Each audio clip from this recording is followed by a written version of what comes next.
광고 시간에 말씀드렸던 것처럼 다음 주일은 성령 강림 주일입니다.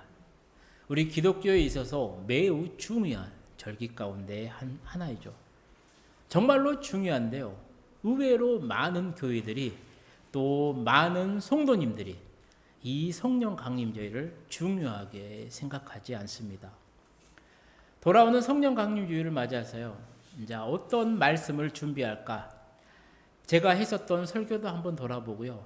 다른 교회 목사님들은 성령 강림주일을 앞두고 어떤 설교를 했을까? 또 성령 강림절에는 무슨 설교를 했을까? 그 교회 홈페이지도 들어가 보고 목사님들의 설교도 들어보았습니다.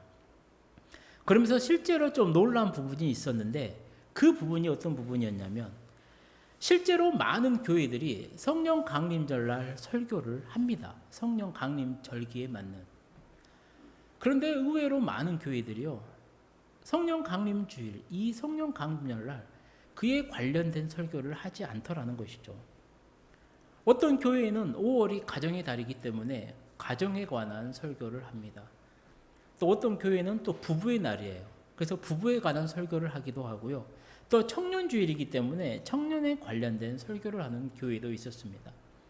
또 어떤 교회는 아예 다른 주제를 가지고 설교를 하는 교회도 있더라고요.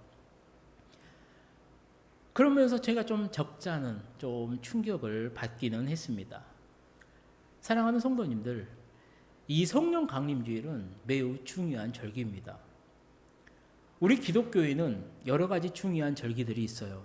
우리가 익히 떠오르는 절기 하면은 성탄절을 떠오를 수도 있고요. 부활절도 있고요. 감사절도 있습니다. 그리고 그 절기가 딱 닥치면요. 모든 교회는 목사님들은 그 절기에 맞는 설교를 해요. 그런데 이상하게도 이 성령 강림절에는 성령 강림절에 맞는 설교를 하지 않는 교회 목사님들이 있더라는 것이죠. 그리고 거기에 대해서 성도님들도 그냥 당연하게 받아들이더라는 겁니다. 이게 좀 이상하다라는 거예요. 물론 저의 개인적인 생각입니다만 우리 기독교 나아가 우리의 신앙생활과 신앙생활을 함에 있어서요. 절대로 따로 떼어놓고 생각할 수 없는 분이 누구냐면 바로 성령님이라는 것이죠. 한번 생각해 보십시오. 성령님이 오시지 않았다면요. 오늘날의 교회는 있을 수가 없습니다. 성령님이 오시지 않았다면요. 예수님의 제자들은요. 아무런 흔적도 남기지 못했을 거라는 겁니다. 변화받지도 못하고 변화되지도 못한 채 그냥 그렇게 세상 이 역사 가운데서 사라졌을 거라는 것이죠. 하지만 성령 하나님이 그들에게 강림하셨고요. 계속적으로 그들에게 충만하였기에 그들을 통해서 놀라운 하나님의 역사를 이룰 수가 있었다라는 겁니다.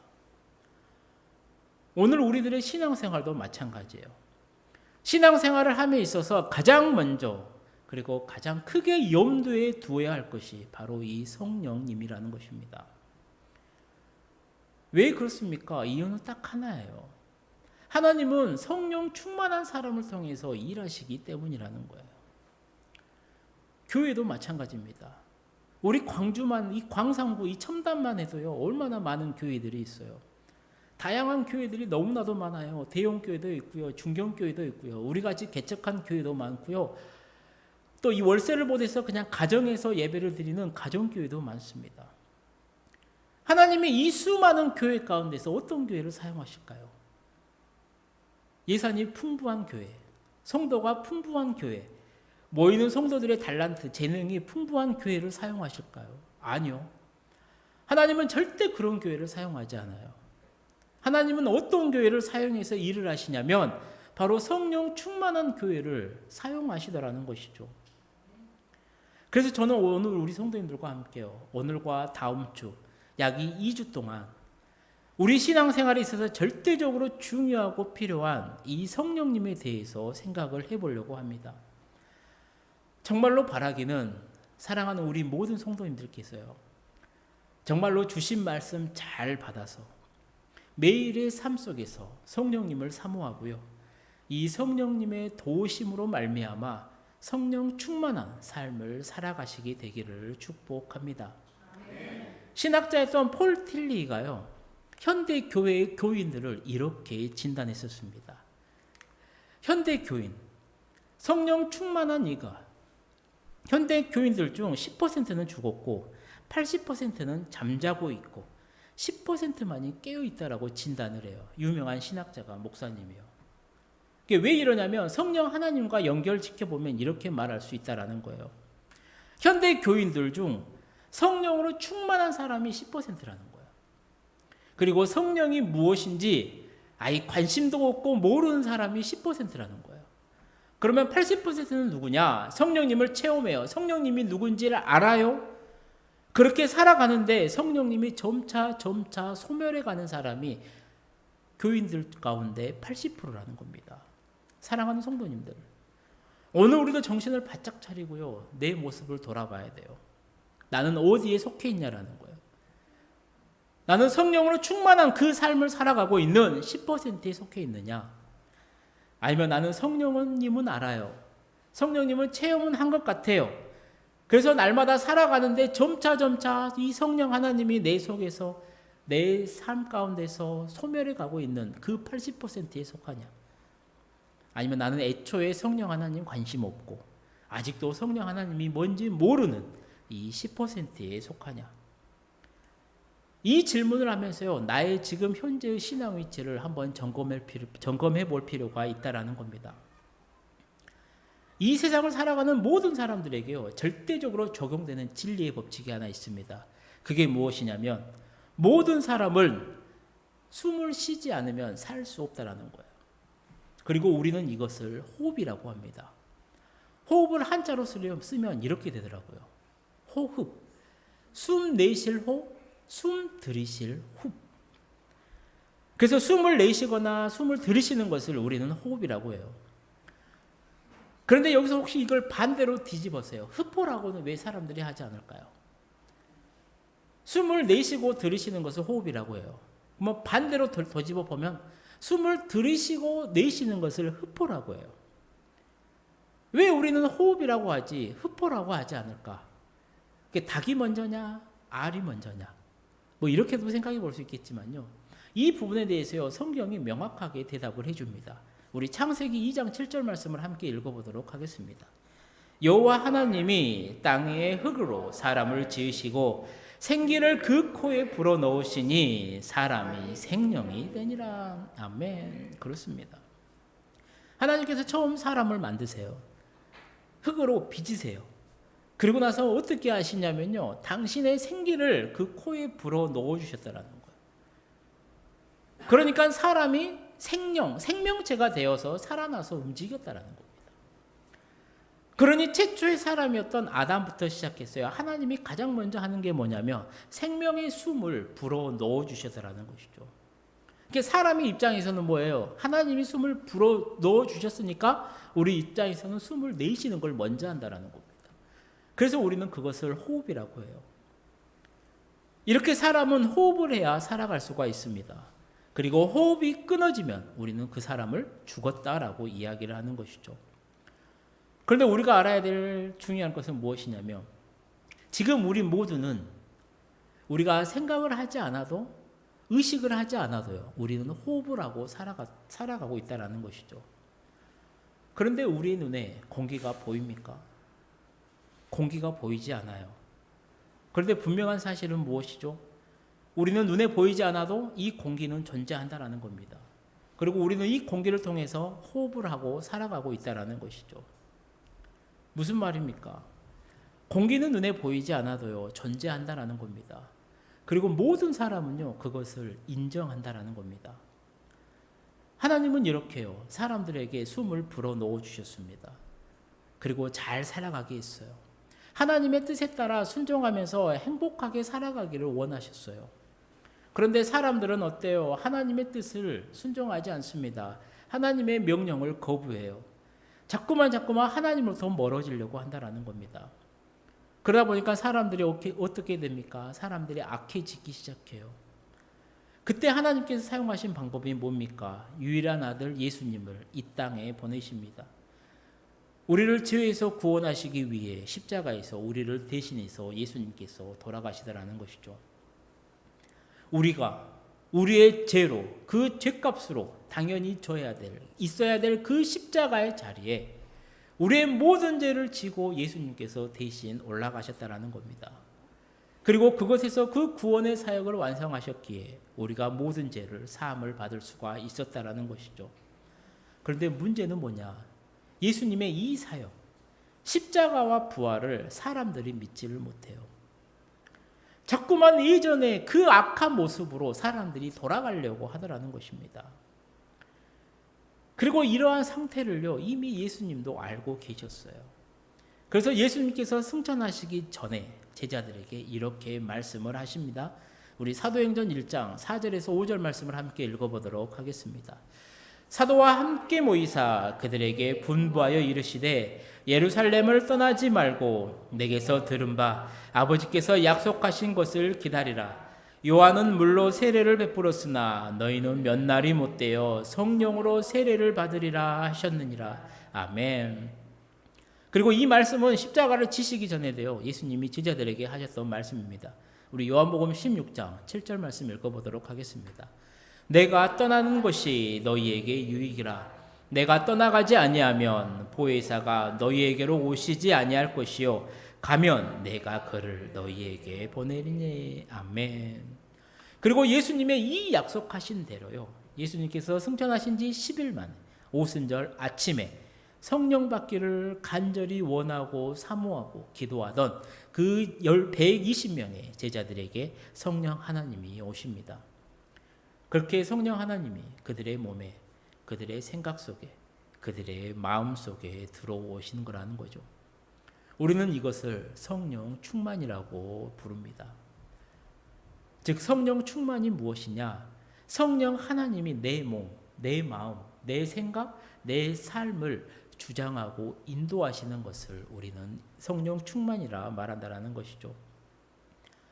오순절 그날 아침에요, 성령 하나님을 체험한 제자들의 삶이 변화되기 시작했습니다. 어떻게 변화된 줄 아십니까? 두려움에 떨었던 자들이요, 담대한 자들이 되어버렸어요. 마가의 다락방에 숨어서요, 문을 잠그고 기도했었던 그 사람들이요, 성령 충만 받은 뒤에는 어떻게 된지 아십니까? 마가의 다락방을 활짝 엽니다. 박차고 나와요. 그리고 공개적으로 이제 다니기를 시작하더라는 겁니다. 예수님의 십자가의 그 앞에서 말 한마디 못했던 그들이요, 예수님을 죽였던 그 사내들이 공의 사람들 앞에서요, 담대하게 너희가 죽인 예수가 부활했다라고 설교를 하게 되더라는 것이죠. 바로 이것이 성령 하나님을 체험한 사람들의 변화된 삶이라는 겁니다. 물론 오늘 우리 교회 안에 이 마가의 다락방에 있었던 것처럼 불같은 현상으로 바람 같은 소리로 모든 사람이 방언을 함으로 똑같이 일어나지 않을 수가 있습니다. 하지만 우리가 분명히 알아야 될 사실은 무엇이냐면, 우리 눈에 보이지 않는 공기가 이 공기를 통해서 우리가 호흡을 하고 있는 것처럼, 그리고 호흡을 해야 우리가 살아있는 사람인 것처럼, 우리의 눈에 성령 하나님이 보이지 않아도요, 하나님은 지금 우리와 함께 이 예배하는 공간에 함께 계시고 우리의 생각과 우리의 마음과 우리의 행동을 지배하고 계심을 믿으시기를 축복합니다. 그러면 이 성령 하나님이 어떤 일을 하시냐라는 거예요. 오늘은 성령 하나님이 친히 우리를 위해서 어떤 일을 하시는가, 한번 그거에 대해서 생각을 해보려고 합니다. 오늘 하나님께서 우리에게 주신 로마서 8장은요, 신구약 성경 총 1189장 가운데 가장 귀한 장이다라고 말할 수가 있어요. 전에도 한번 말씀드렸을 거예요. 어떤 주석가는 로마서 8장을 어떻게 설명하냐면, 이 성경 전체를 반지에 비유하면 로마서는 반지에서 보석 부분이라는 겁니다. 그리고 로마서 8장은 뭐냐면 그 보석 가운데서 광이 가장 밝게 빛나는 점이다라고 말할 정도로 로마서의 8장 말씀은 귀한 말씀입니다. 그 귀한 말씀 가운데서 오늘 본문은 우리에게요, 성령 하나님이 우리를 위해서 친히 어떤 일을 하시는지를 세 가지를 분명하게 말씀하고 계신다라는 겁니다. 첫 번째는 뭐냐면, 성령님은요, 하나님의 자녀들을 인도하고 계십니다. 본문 14절이 이에 대해 잘 말씀하고 있죠. 함께 읽어보도록 하겠습니다. 무릇 하나님의 영으로 인도함을 받는 사람은 곧 하나님의 아들이라. 아멘. 이 말씀을 보면요, 성령 하나님이 하나님의 자녀된 우리를 인도하고 계신다라고 말씀하고 있죠. 그러므로 우리가 하나님의 자녀라면요, 우리는 누구의 인도함을 받는다라는 거예요? 성령 하나님, 성령님의 인도를 받는다라는 겁니다. 보통 사람들은요, 5가지 기본적인 욕구에 이끌림을 받죠. 모든 사람들에게는 이 5가지 욕구가 있어요. 식욕이 있고요, 수면욕이 있습니다. 또 성욕이 있고요, 재물욕이 있습니다. 또 명예욕이 있죠. 남녀노소 불구하고요, 사람들은요, 이 5가지의 욕구를 가지고 살아갑니다. 그렇게 보통의 사람들이라면요, 이 욕구에 따라서 이끌려서 살아가고 있음을 우리가 볼 수가 있죠. 어떤 분은요, 먹는 것에 목숨을 거는 사람들이 있어요. 나 그만 먹어야지. 그런데 눈앞에 또 맛있는 게 있으면 또 먹습니다. 먹는 것을 절제하지 못해요. 어떻게든 더 먹고 더 맛있는 음식을 찾아 먹기 위해 헤매고 있습니다. 이런 사람들 가운데요, 이런 사람들에게 금식하라 하면요, 그것은 정말로 죽을 만큼 힘든 어려운 일이라는 겁니다. 또 어떤 분은요, 성욕에 이끌려서 자신의 인생을 망치는 분이 있어요. 최근에도 그런 기사가 나왔더라고요. 중국 출신으로 한국에서 유명한 아이돌 그룹을 합니다. 그리고 엄청난 성공을 거둬요. 그런데 다시 중국으로 가세요. 이 성욕 때문에 그 인생을 망친 친구의 이야기가 최근에 기사로 나왔더라고요. 또 어떤 분은 어떻습니까? 돈을 보면요, 정신을 차리지를 못해요. 그래서 돈 앞에서요, 부모도 없습니다. 형제도 없어요. 친구도 없어요. 사랑도 없습니다. 돈 앞에서 물불을 가리지 않는 사람들이 있더라는 겁니다. 아마 대부분의 사람들이 이런 모습일 겁니다. 또 어떤 분은 어때요? 정치와 명예에 이끌려서요, 파멸로 들어가는 사람들도 있죠. 혹시 주변에 국회의원이라든가 시의원에 도전을 했다가 낙마한 사람들을 보시면요, 그들의 가정이 순탄치 않음을 볼 수가 있죠. 제가 아시는 선배 아버님도 축협인가 농협조합장 3번인가 나와서 그 집이 이제 빚더미에 앉은 경우도 있었습니다. 또 총회장 선거에 나갔다가요, 한 몇 번 떨어지고 나니까 교회가 엄청나게 힘들어지는 경우도 보았습니다. 그런데 오늘 본문은요, 성령 하나님이 우리에게 임재하셔서 우리를 인도하고 계신다라고 분명하게 말씀한다라는 것이죠. 성부 하나님은 우리를 구원하기 위해 예수님을 보내주셨고요. 성자 예수님은요, 십자가에서 그 구원 사역을 완성해 주셨습니다. 그리고 성령 하나님은 어떤 일을 하십니까? 우리가 하나님의 자녀로 바르게 살아갈 수 있도록 인도하고 계신다는 것이죠. 그렇게 생각하고 성령 강림 이후에 제자들의 삶의 모습을 보십시오. 오순절 성령 강림의 역사가 마가의 다락방에 있고 난 후 그때부터 그들은요, 성령 하나님의 인도하심을 받게 됩니다. 성령님의 인도를 받게 되니까 어떻게 돼요? 개인은 하나님 자녀의 모습으로 살아가게 되었어요. 교회도 성령님의 인도를 받게 되니까 어떻게 됩니까? 재산을 공유해요. 빈부가 없는 아름다운 공동체가 되더라는 겁니다. 또 성령 하나님의 인도를 받게 되니까 하나님의 자녀다운 자신감을 회복해서 살아가게 되더라는 것이죠. 베드로를 포함해서 사도들, 그리고 7 집사들, 그리고 수많은 성도들이 성령님의 인도함을 받았어요. 기도하고 전도하는 삶을 살기 시작하더라는 겁니다. 사랑하는 성도님들, 오늘 우리도 마찬가지입니다. 우리가 성령 하나님의 인도하심을 받아야 되는 이유가 무엇입니까? 바로 성령님의 인도함을 받을 때 내가 하나님의 자녀로 살아갈 수 있기 때문이라는 겁니다. 오늘 예배하러 오신 우리 성도님들도 그냥 생각 없이 이 자리에 오시지 않았을 거예요. 성령 하나님이 인도해 주셨기 때문에 예배의 자리로 오셨을 겁니다. 내 의지로, 내 생각으로, 내 힘으로 아니요, 절대로 못 옵니다. 왜냐하면 내 생각보다, 내 힘보다, 내 의지보다 더 강한 게 사탄의 장난이기 때문이라는 거죠. 성령 하나님이 인도하심이 있었기 때문에 오늘 우리가 이 자리에 올 수 있었다는 것입니다. 그렇기에 저와 여러분 모두는 정말로 우리의 삶이 다하는 그날까지 이 성령 하나님의 인도하심을 받고 살아갈 수 있기를 축복합니다.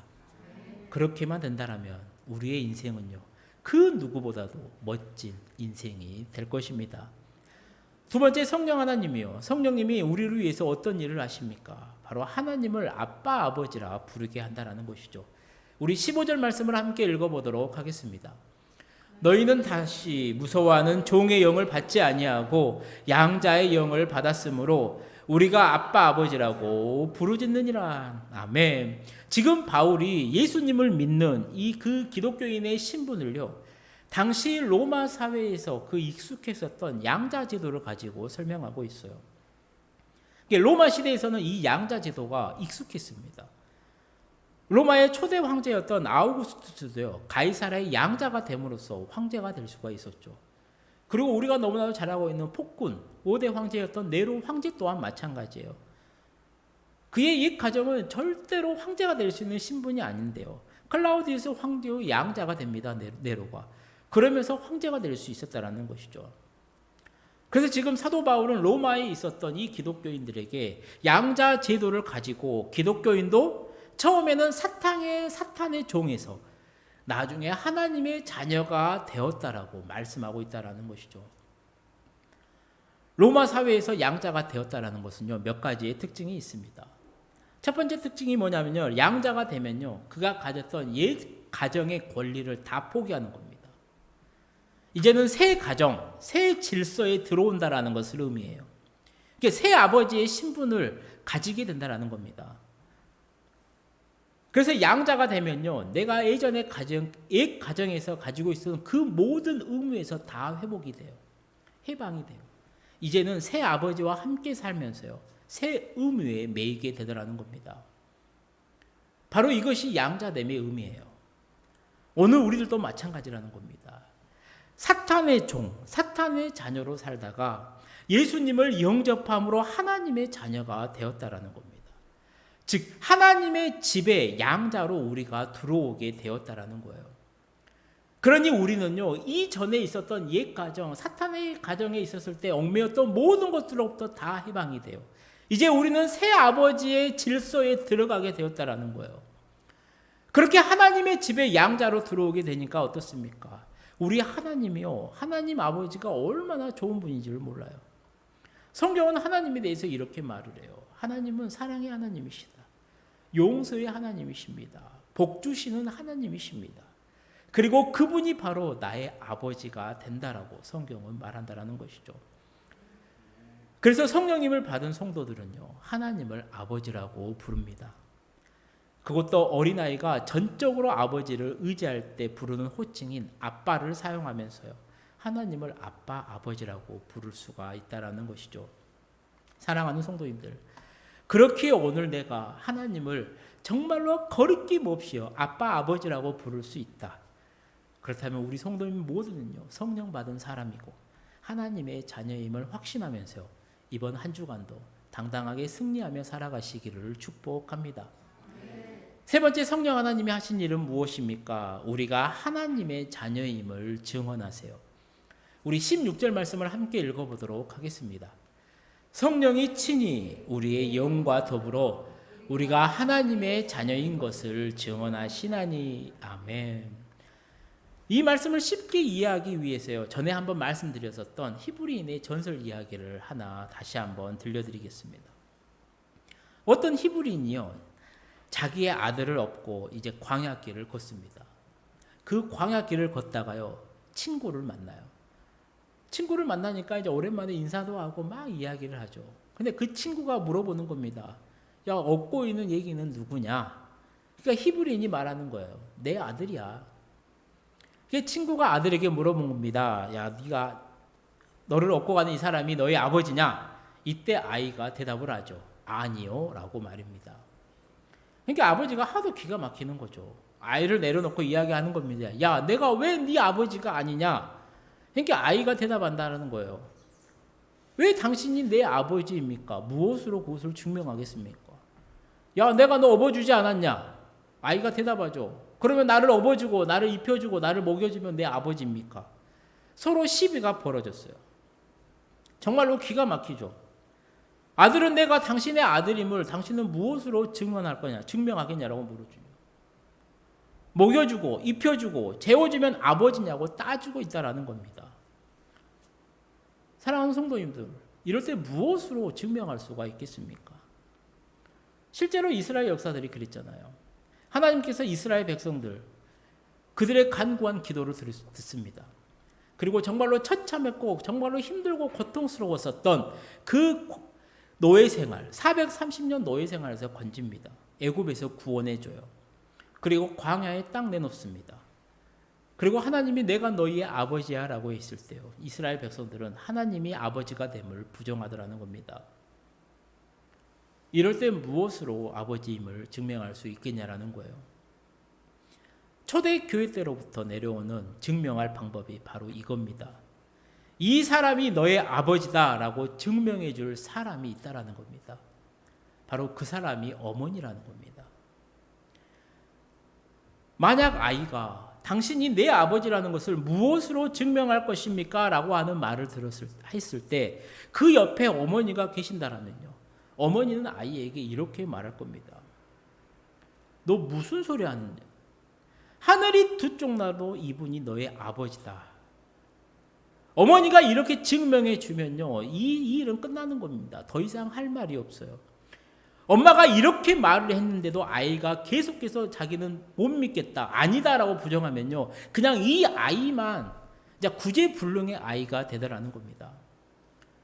그래서 옛날에 초대교회 교부들 가운데요, 성령 하나님을 어머니의 영이다라고 부르는 사람들도 있었어요.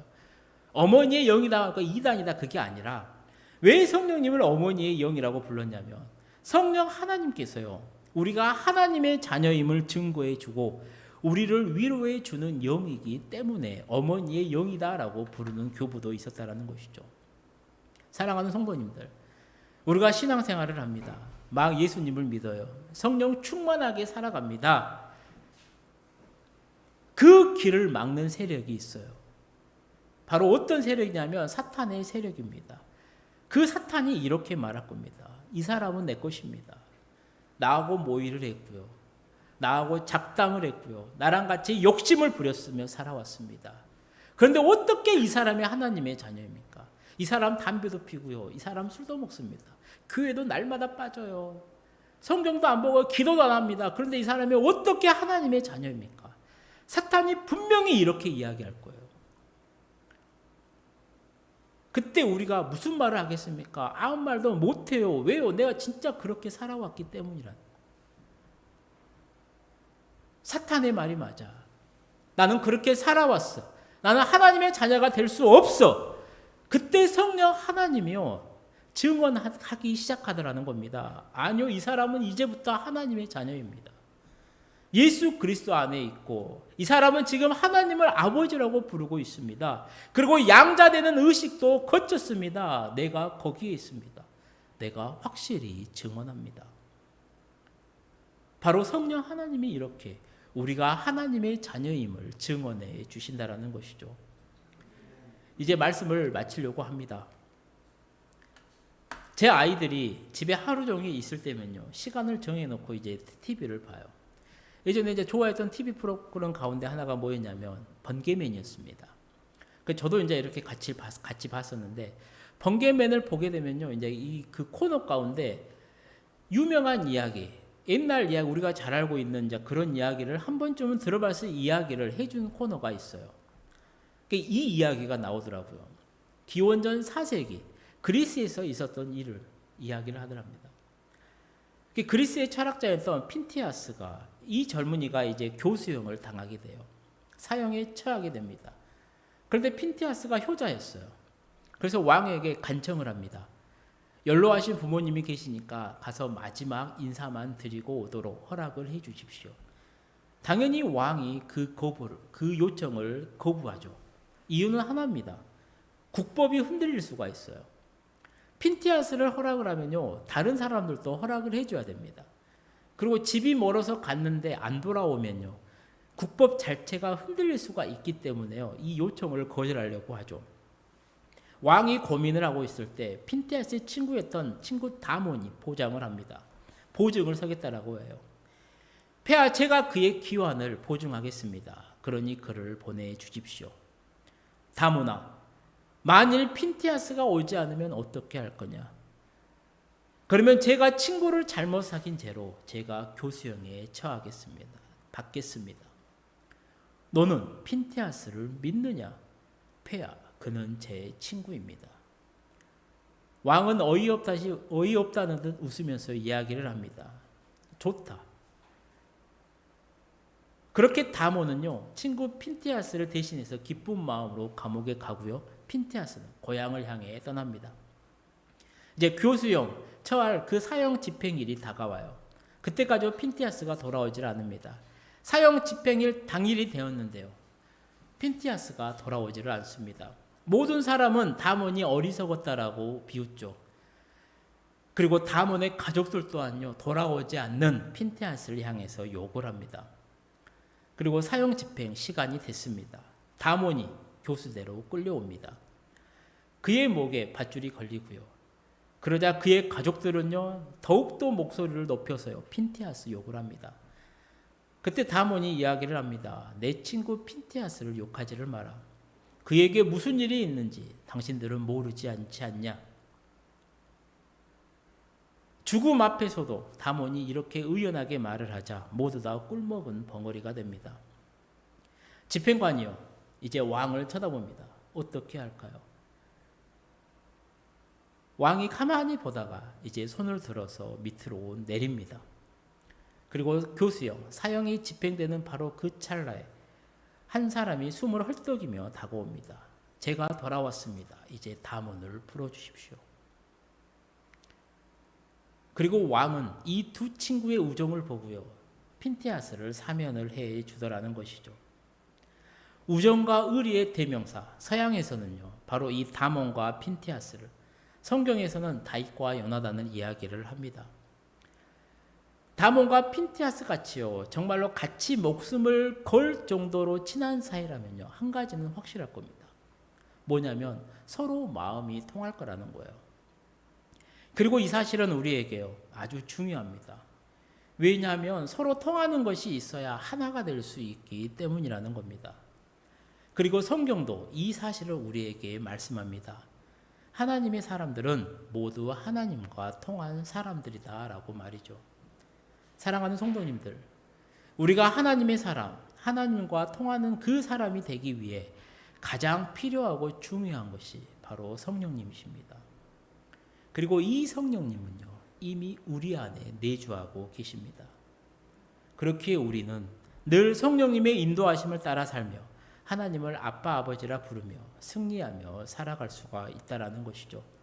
오늘 아침 사랑하는 우리 모든 성도님들 또한 주신 말씀을 통해서요, 성령 하나님이 우리를 위해 친히 어떤 일을 하시는지 정말로 다시 한번 정확하게 깨달으시고요, 성령 하나님께서 내 마음, 내 생각, 내 삶을 지배하는 이 성령 충만한 삶을 살아가시는 우리 모든 성도님들이 되시기를 주님의 이름으로 축원합니다.